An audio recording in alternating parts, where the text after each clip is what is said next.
ने कभी सौतेया डहा नहीं किया। सारा देश तुम्हारे प्रेम और विश्वास को जानता है। अब कौशल्या ने तुम्हारा कौन सा बिगाड़ कर दिया जिसके कारण तुमने सारे नगर पर बज गिरा दिया? क्या सीता जी अपने पति का साथ छोड़ देंगी? क्या लक्ष्मण जी श्री रामचंद्र जी के बिना घर रह सकेंगे? क्या भरत जी श्री रामचंद्र जी के बिना अयोध्यापुरी का राज्य भोग सकेंगे? और क्या राजा श्री रामचंद्र जी के बिना जीवित रह सकेंगे? हृदय में ऐसा विचार कर क्रोध छोड़ दो। शोक और कलंक की कोठी मत बनो।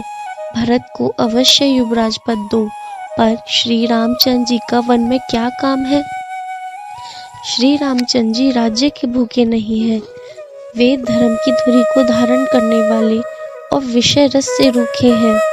तुम राजा से दूसरा ऐसा वर ले लो कि श्री राम घर छोड़कर गुरु के घर रहे।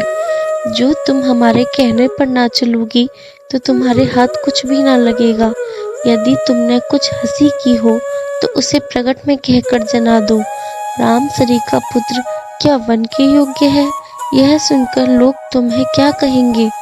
जल्दी उठो और वही करो जिस उपाय से इस शोक और कलंक का नाश हो। जिस तरह शोक और कलंक मिटे, वही उपाय करके कुल की रक्षा कर। वन जाते हुए श्री राम जी को हट करके लौटा ले, दूसरी कोई बात न चला।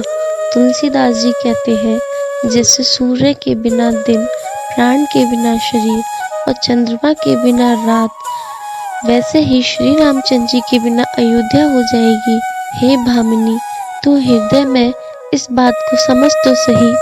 इस प्रकार सखियों ने ऐसी सीख दी जो सुनने में मीठी और परिणाम में हितकारी थी, पर कुटिल कबरी की सिखाई पढ़ाई हुई कैकई ने इस पर जरा भी कान नहीं दिया। कैकई कोई उत्तर देती, वह दुसह क्रोध के मारे रूखी हो रही है। ऐसे देखती है मानो भूखी वागिन हरिणियों को देख रही हो। तब सखियों ने रोग को असाध्य समझकर उसे छोड़ दिया। सब उसको मंदबुद्धि अभागिनी कहती हुई चल दी।